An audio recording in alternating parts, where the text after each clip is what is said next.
말씀은 살아있고 또 하나님의 말씀은 활력이 넘쳐나서 좌우의 날선 어떤 검보다 더 예리하여서 우리의 혼과 연과 골수 및 관절까지 쪼개기까지 하시며 또 우리의 마음의 생각과 뜻을 판단하시니, 그죠? 지으신 것이 하나도 그 앞에 나타나지 않음이 없고 우리의 마지막 결산을 받으실 이의 눈앞에 만물이 벌거벗은 것 같이 드러나리라. 하나님의 말씀이 살아있음을 강조하는 거예요. 지금 우리는 요한복음 강의를 하고 있어요. 요한복음은 생명의 복음이라고 합니다.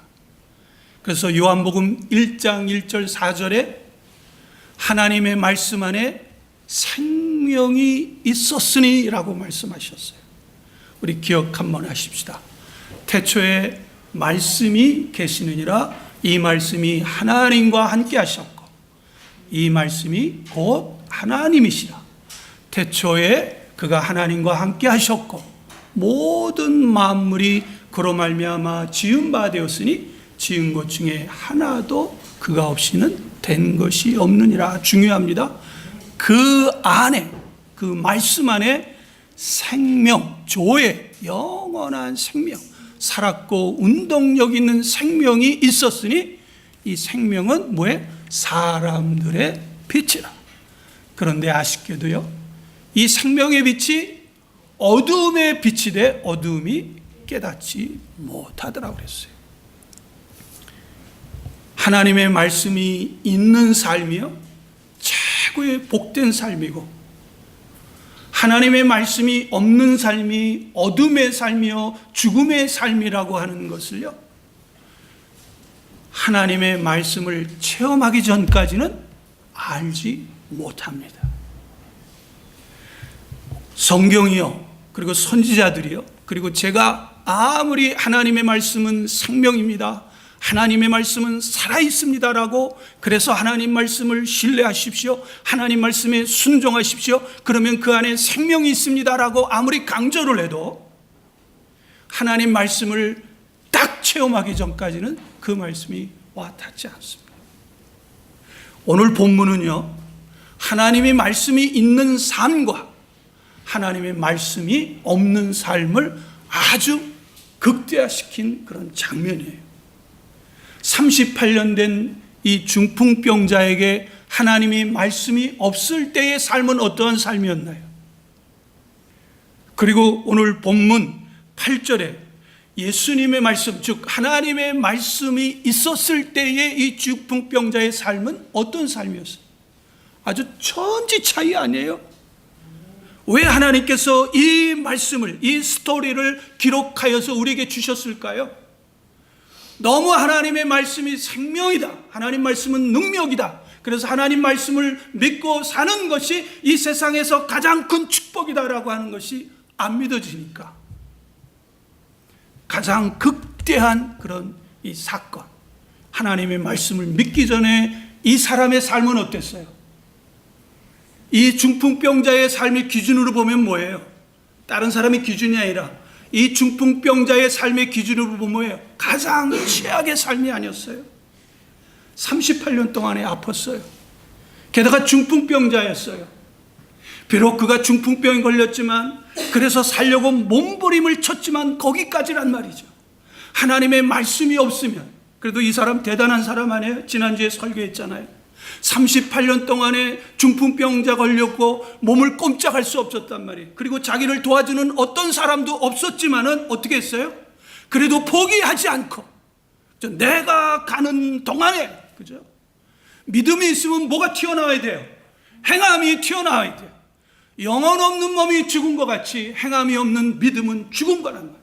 내가 믿음이 있다고 한다면, 뭔가 내가 살고 싶어 한다고 하는 것이 있다면 그에 따르는, 그에 합당한 뭐가 있어야 돼요? 뭐가 있어야 돼요? 몸부림, 행함이 나타나야 돼요. 그래서 내가 가는 동안에 그거를 보시고 지금 어떻게 했어요? 예수님이 찾아오신 거예요. 왜 이 베데스다의 많은 사람들은 주님이 치료해 주지 않았다는 건 성경에 없으니까 제가 말하지 않지만, 왜 하필 이 사람만 치료받았냐고요. 왜 하필 이 베데스다의 연못가에 수없이 많은 병자들이 모였다고 기록했는데 왜 이 사람만 유독 치료함을 받았냐. 행함이 있는 믿음을 38년 동안 무려 시도를 했다. 하나님이 그것을 감동해서 이 사람을 찾아왔지만, 그러나 하나님의 말씀이 있기 전에 이 사람의 삶은 어떤 삶이었어요? 비참한 삶이었잖아요. 여러분, 어떤 병든 사람이 있다고 해서 그 사람 불행하다고 생각하시면 안 됩니다. 제가 얘기하는 거는 이 38년 된 환자의 삶을 기준으로 볼 때, 그죠? 말씀이 있기 전의 삶은 어땠어요? 가장 아프고 불행한 삶이 아니었어요? 그런데 말씀이 있고 나니까 어떤 삶이 됐어요? 가장 복된 삶이 아닙니까? 그래서 이 메시지는 뭐예요? 저는 이것을 계속 강조할 겁니다. 하나님의 말씀이 있는 삶은 복된 삶이고, 반면에 하나님의 말씀이 없는 삶은 최악의 삶이다. 누굴 기준으로 해서? 여러분 각자의 삶의 기준으로 해서. 이 38년 된 환자는요, 하나님의 말씀이 있기 전까지는 자기가 자기 인생이 불행하다고 생각했을 거예요. 왜? 내가 병이 걸렸기 때문에. 병이 걸렸는데 자기를 도와줄 사람도 단 한 사람도 없기 때문에, 너무 가난하기 때문에 그거를 기하로 해서 자기 인생은 불행하다고 생각했을 거예요. 자기 삶은 비참하다고 이렇게 생각했을 거예요. 그런데 하나님의 말씀이 임하고 나니까 자기의 삶이 불행했던 것은 하나님의 말씀이 없었기 때문에 불행했다고 하는 것을 깨달은 거예요. 하나님의 말씀이 없기 때문에, 가난하기 때문에 자기 인생이 불행한 것이 아니라, 자기 몸이 38년 동안 병들었기 때문에 불행했던 것이 아니라, 하나님의 말씀이 없었기 때문에 자기 인생이 불행했다는 것을 비로소 하나님 말씀이 임하고 나니까 깨닫게 됐던 거예요. 이처럼 하나님의 말씀이 있는 삶과 말씀이 없는 삶은요, 우리 각자의 기준이나 여러분의 삶의 기준으로 해서 보면 천지 차이란 말이죠. 그래서 성경은 계속해서 반복해서 뭐라고 했어요? 주 너의 하나님의 말씀에 순종하라. 왜? 하나님 말씀은 생명이고 능력이기 때문에. 그런데 이스라엘 사람들뿐 아니라 오늘날 우리 신앙인들조차도 하나님 말씀보다는 뭐를 더 신뢰해요? 우리 알량한 지식, 우리 경험에서 나오는 판단을 더 신뢰할 때가 많아요. 하나님 말씀을 전폭적으로 환영하고 받아들이기보다는 하나님의 뜻하고 나하고 뜻하고 멀어지면 하나님의 뜻은 저버리고 말씀은 저버리고 내 뜻대로 살아요. 그래서 하나님이 하도 답답해서요, 이사야 선지자를 통해서 이런 말씀을 주셨어요. 어쩌면 이 말씀은 저와 여러분에게도 해당되는 말씀일 것입니다. 이 말씀 속에는 하나님의 심령이 담겨져 있어요. 너희가 어찌하여 양식 아닌 것을 위하여 은을 달아주느냐. 너희가 어찌하여 배부르게 하지 못할 것을 위해 수고하느냐. 내게 와서 듣고 들을지어다.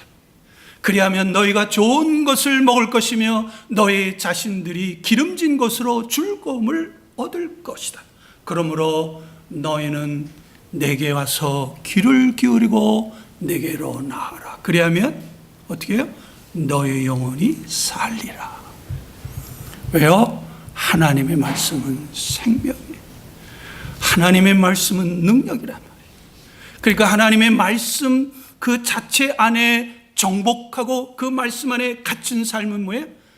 자체가 축복되는 삶이에요. 빅터 프랭클이라고 하는 사람이 있었습니다. 이 사람은 정신과에 아주 굉장히 심리학 상담학에 아주 당대의 최고의 학자였어요. 그리고 정신과 의사고 정신과 교수였어요. 그런데 이 사람이 유태인이라고 하는 그 이유 하나 때문에 독일군에게 잡혀서 그 유명한 아우슈비츠에서 포로스 용소에 갇히게 됐어요. 그의 온 가족들도 같이 갇혔죠. 그 포로스 용소에서 아주 사람을 거의 짐승 취급을 하고 굶어 죽지 않을 만큼 먹을 걸 주고 죽지 않을 만큼 심한 고문을 당하는 가운데 프랭클이 들어보니까 자기 어머니 아버지는 이미 죽었어요.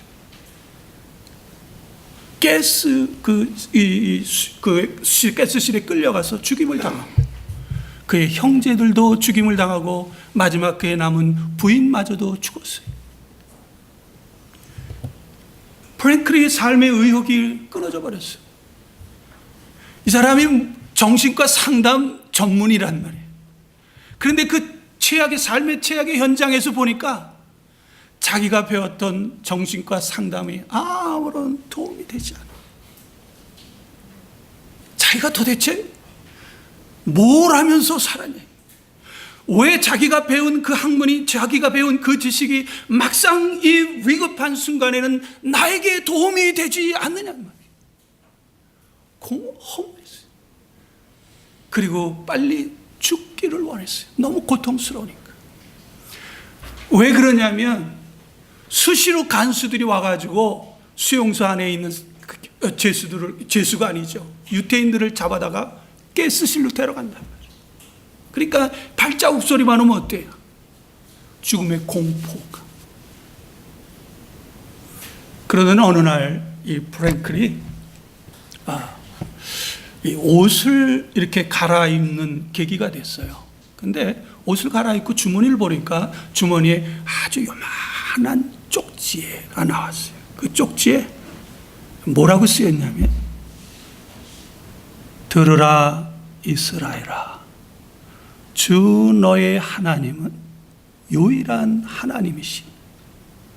너는 마음을 다하고 뜻을 다하고 힘을 다하고 생명을 다하여 주 너의 하나님을 사랑하라 라고 하는 그런 말씀이 나왔어요. 이 말씀이 뭐죠? 유태인들이 흔히 말하는 테플린이라고 하는 조그만 상자 속에 하나님 말씀을 그 안에다 집어넣거든요. 그리고 이마에도 집어넣죠. 그죠? 출애굽기 13장, 신명기 6장. 제가 금방 소개한 말씀은 신명기 6장 4절과 5절의 말씀이에요. 그래서 이마에다가 항상 그분들을 쓰고 다니는 거예요. 왜 그러죠? 하나님 말씀을 잊어먹지 말라. 생명의 근원이 누구다? 인간의 생사화복을 주관하는 분이 누구다? 하나님이라는 거예요. 그리고 문설주는 히브리 말로 메주사라고 그래요. 메주사라는데 그 메주사라는 조그만 또 박스를 만들었어요. 그 안에 뭐가 있어요? 역시 하나님 말씀이 들었어요. 그래서 집을 드나들 때나 관공서를 드나들 때나 또 공항에도 있어요. 공항이 어떤 건물에도 항상 메주사가 붙었단 말이에요. 그래서 보면 신앙이 있는 사람은 그 메주사 앞에 가서 손을 대고 기도를 합니다. 하나님을 망각하지 않게 해주세요. 하나님을 사랑하게 해주세요. 하나님의 은혜를 망각하지 않게 해주세요. 그리고 기도한 손을 어떻게 된다고요? 입에다가 키스한단 말이에요. 그 썼던 그 말씨, 그 조그만 상자 속에 썼던 그 글씨가 나온 거예요. 빅터 프랭클이 그 글을 보고요, 콧방귀를 켰어요. 하나님이 유일하시다고? 하나님만을 사랑하라고? 아니, 정말 하나님이 살아계시면 이러한 이 비참하고 악랄하게 구는 이 독일 사람들을 가만 내버려두냐는, 죄 없는 사람이 죽어가는데 왜 하나님은 침묵하시느냐. 불평하고 원망하고 대수롭지 않게 생각했어요. 그런데 시간이 가면 갈수록 이 빅터 프랭클의 마음이 뭔가가 솟구치는 질문이 하나 있어요. 빅터 프랭클은 유대인이거든요. 그러니까 유대인은 어렸을 때부터 이런 이 말씀 속에서 자랐단 말이에요. 그런데 가만히 보니까 자기는 단 한 번도 하나님의 말씀은 그렇게 수없이 듣고 그랬지만 하나님 말씀에 진중하게 생각해서 들어본 적이 없다고 하는 것을 깨닫게 됐어요. 하나님 말씀보다는 자기가 배운 그 학문이 더 뛰어나고, 그렇죠?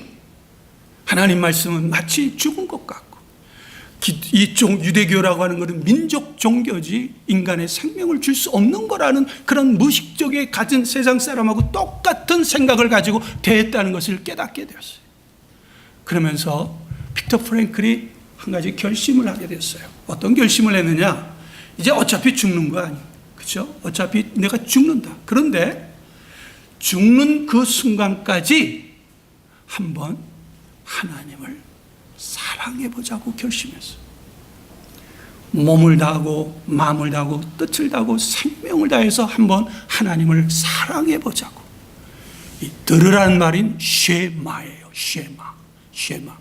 순종을 포함한. 그래서 그때부터 이 프랭클이 매 순간마다 그 순간에 있어서 어떠한 행동을 하는 것이 하나님을 사랑하는 것인지를 구하고 찾고 행하기 시작했어요. 그랬더니 포로 같이 갇혔던 사람들에게 대우를 달래주셨어요. 심지어는요, 자기를 고문하는 그 독일군 간수조차도 사랑하기 시작했어요. 왜? 하나님을 진정으로 사랑하면 내 이웃을 어떻게 해요? 내 몸과 같이 사랑. 그 이웃은 뭐예요?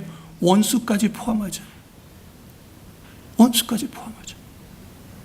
그러니까 간수들이 갑자기 이 빅터 프랭클이 변한 거 보고 이상하게 생각하고 거리를 두기 시작한 거예요.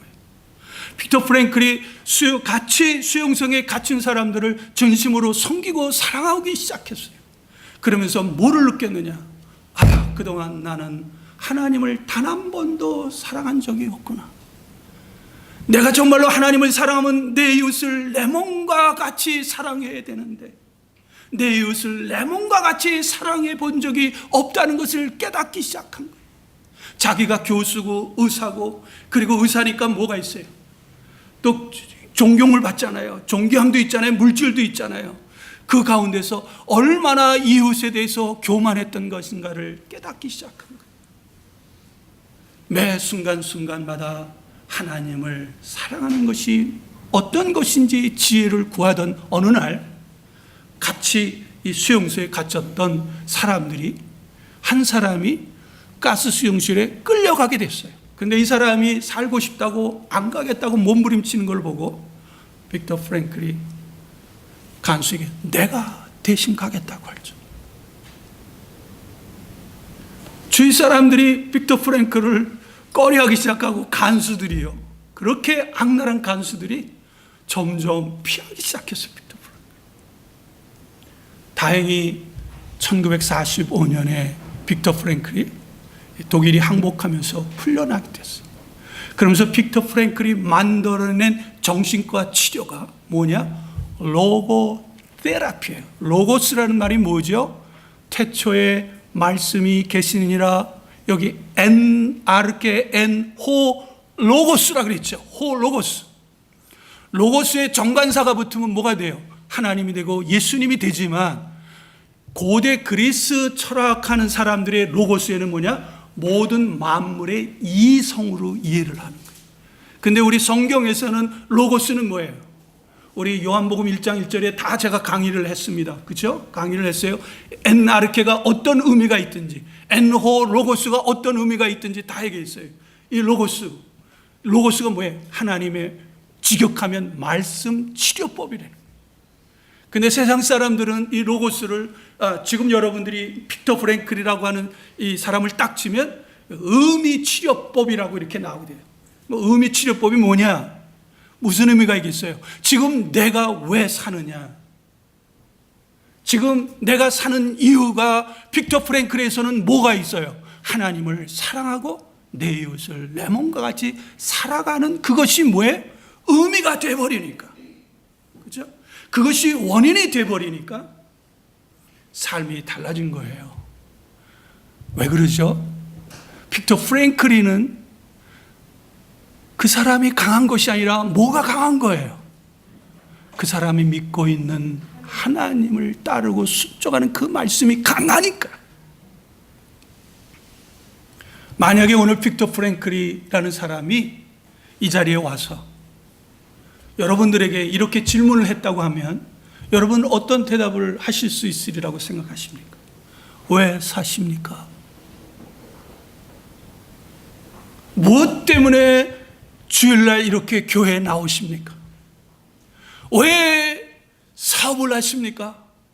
왜 직장을 다십니까? 라고 질문을 한다면 여러분들은 어떤 대답을 하리라고 생각하십니까? 어떤 대답이고 반드시 존중받아야 됩니다. 그 대답이 옳고 그른 거를 떠나서 여러분들에게는, 저와 여러분에게는 하나님의 형상이 새겨져 있는 하나님의 귀한 자녀들이기 때문에 어떤 대답이든지 존중을 받아야 될 거예요. 그러나 우리가 정말로 하나님 보시기에 참된 신앙이라면 우리가 사는 그 이유에 뭐가 있어야 되냐? 말씀이 있어야 된다는 거예요. 우리가 사는 이유가 성공의 이유가 아니라, 우리가 사는 그 이유가 어떤 꿈과 비전을 가진 것이 아니라 하나님의 말씀이 그 우리가 사는 원인이 되어야 된다는 거예요. 특별히 그 속에서 주 너의 하나님을 사랑하고 내 이웃을 내 몸과 같이 사랑하라고 하는 그 말씀이 동기가 되어서 산다면 그것이 하나님이 원하는 참된 신앙인의 태도일 것입니다. 그런데요, 아까도 제가 말씀드렸지만 우리는 참 힘들게, 정말 힘들게 하나님 말씀을 순종 안 해요. 그렇죠? 참 누구 얘기를 하는 걸까요? 저의 지나온 그 경험도 마찬가지고, 제가 목회를 30년 하면서도 늘 느끼는 게, 왜 성도님들은, 그 안에 저도 포함되지, 왜 생명이 있는 이 하나님 말씀에 순종하지 못할까? 근데 참 이상해요. 하나님 말씀을 순종하려고 하면요, 꼭 내가 손해보는 것 같아요. 그렇지 않으세요? 꼭 내가 망할 것 같아요. 꼭 내가 바보 같아요. 생각해 보십시오. 원수를 사랑하라는가? 원수를 사랑하래. 원수가 줄이거든 먹이우래. 세상에 목마르거든 마시우게 하래. 그가 오른뼘을 떼면 왼뼘도 되래. 이게 우리 인간의 상식으로 이게 말이나 되는 거예요? 상식을 벗어난 얘기가 아닙니까? 그러니까 정말 하나님 말씀에 주일날 설교 듣고 성경을 읽으면, 야, 하나님 말씀을 듣고 가는 것이 승리한 삶이고 하나님 말씀을 듣고 따르는 것이 축복된 삶인 것을 알아서 따르려고 하는데, 막상 삶 속에서 막 구체적인 게 부딪히면 하나님 말씀을 잘 안 따라요. 그러니까 저와 여러분의 삶에서 하나님이 우리 인생에 개입할 수 있는 것을 차단해버리는 거예요. 하나님은요, 말씀을 타고 역사하신다고 그러지 않으셨나요? 제 얘기가 아니에요. 칼빈이 그랬다고요? 천만에요. 성경이 그렇게 말씀하고 계세요. 하나님이 말씀을 가진 사람인 아브라함을 쫓았고 노아를 쫓았고 여호수아를 쫓았단 말이에요. 그렇다면 그 성경을 통해서 우리도 하나님의 말씀을 붙들면 하나님이 아브라함처럼 노아처럼 여호수아처럼 나를 지키고 보호해 주실 것이라고 하는 그것이 우리의 믿음이 돼야 되는데, 그렇죠, 아멘은 잘하는데 막상 구체적인 삶의 현장에 부딪히면 아멘이 노멘이 될 때가 많아요. 에레미야서 42장에 보면 이 남방 왕국인 유다 나라가 바벨론 제국에 의해서 잔혹하게 이 멸망당하는 장면이 나옵니다. 예루살렘 성전은 초토화되어 버리고 많은 이스라엘 사람들이 포로가 끌려갔어요. 그때 유대 왕족의 이스마엘이라고 하는 사람이 하나 있었어요. 이 사람이 바벨론 제국에서 이스라엘을 다스리기 위해 총독을 하나 세웠는데 그다냐라고 하는 총독인데, 이 이스마엘이라는 사람이 그다냐 총독을 죽여버리고 또 예루살렘에 파견되어 있는 갈대우르 사람, 즉 바벨론 사람들을 죽여버렸어요. 그리고 나서 어디로 도망가려고 하냐? 애굽으로 피신하려고 했어요. 그런데 그 중에 에레미야라는 선지자를 만나게 됩니다. 그리고 에레미야 선지자한테 이렇게 얘기를 합니다. 여러분 주보를 보시면 에레미야서 42장 5절 6절 같이 한번 읽어볼까요? 이 모습이, 그들이 시작, 그들이 에레미야에게 이르되 우리가 당신의 하나님 여호와께서 당신을 보내사 우리에게 이르시는 모든 말씀대로 행하리이다. 여호와께서는 우리 가운데 진실하고 성실한 증인이 되시옵소서. 우리가 당신을 우리 하나님 여호와께 보내면 그의 목소리가 우리에게 좋든지 좋지 않든지를 막론하고 순종하려 함이라. 우리가 우리 하나님 여호와의 목소리를 순종하면 우리에게 복이 있으리라. 이 말씀을 아주 기가 막히게 했어요. 결과적으로 이 사람이 순종했나요? 안 했나요? 에레미야에게 기도를 부탁한 거예요. 하나님이 우리에게 어떤 길을 가기를 원하는지 한번 기도해서 알아봐 달라고 그랬어요. 그래서 에레미야 선지자가 기도를 했어요. 10일 후에 이 이스마엘 이 사람을 만나서 하나님께서 말씀하시기를 애굽으로 내려가면 너희들은 죽는다. 이곳 예루살렘에 남아 있으면 하나님께서 너희를 지키고 보호해 주시고 그리고 마침내는 이스라엘이 회복하는 때가 있을 것이다 라는 말을 주었어요. 그런데 이스마엘이 뭐라는지 알아요? 야 에레미야 선지자, 너는 거짓말쟁이다. 그러면서 어떻게 했느냐? 애굽으로 도망을 가버려서 피신해 버렸어요. 여기 이 말은 참 기가 막히죠. 좋든지 나쁘든지, 그죠? Whether it is good or bad, we have to obey the voice of God. 우리가 하나님의 말씀을 순종하겠다고 말은 기가 막히게 잘했어요. 근데 막상 자기가 보니까 여기 있으면 바벨론 제국 사람한테 죽임을 당할 것 같아요. 그래서 어디로 도망갔느냐? 애굽으로 피신했다가요, 바벨론 제국이 애굽을 정복하면서 이 사람들을 다 죽여버렸어요. 하나님의 말씀은요, 생명이라는 거 잊지 마시길 바랍니다. 한번 생각해 보세요. 하나님 말씀이 얼마나 위력이 있느냐면 38년 된 환자에게 예수님이 일어나 걸어라, get up, get up, 그리고 work and take your mat, 네 이 자리를 들고 일어나 걸으라 하는 그 말소리에 어떻게 됐어요? 순식간에 at once, immediately, 그 즉시로 이 38년 환자가 벌떡 일어섰단 말이에요. 이 짧은 스토리를 통해서도 야, 내가 살 길은 하나님의 말씀이구나.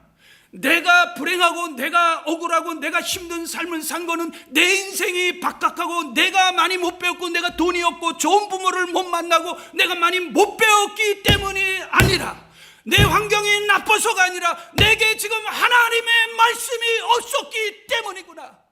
하나님의 말씀을 믿고 따르면 나도 이와 같이 살겠구나 하는 그런 믿음이 안 생기시나요? 그 믿음이 생기라고 이 말씀을 주신 거예요. 레이니 목사님, 오늘은 적용 설교하기 때문에 제가 예화를 좀 많이 드릴게요. 레이니 목사님은요, 2차 세계대전 때 이 전투 비행기에 이 모는 조종사였어요. 이 사람이 이 조종사로서 아주 고된 훈련을 다 끝내고 이제 마지막 이제 조종석에 딱 앉아 있을 때 교관이 조종관에 있는 계기를 일일이 설명을 해줬어요. 야, 이것은 수평을 알려주는 계기고 이것은 방향을 지정해주는 계기고 전부 다 설명하면서 마지막에 이런 말씀을 반복했어요. 내 느낌을 믿으면 넌 죽는다. 어떤 상황이 오더라도 계기판을 믿어야 된다. 네가 만약 계기판을 믿지 아니하고 내 느낌과 내 경험과 내 판단을 의지하면 비행기가 너를 죽일 것이라. 레이니 목사님이 이게 무슨 말인지 잘 이해를 못했어요. 드디어 첫 전투에 참여를 하게 됐어요. 생각보다 아주強力한 공을 세우고 귀환하는 중에 그만 커다란 검은 폭풍을 만나게 됐어요. 비행기가 폭풍 속에 들어가게 됐어요. 한참 운행하다 보니까 뭔가 이 조종석에 맨 벨트가 당겨지는 걸 느꼈어요.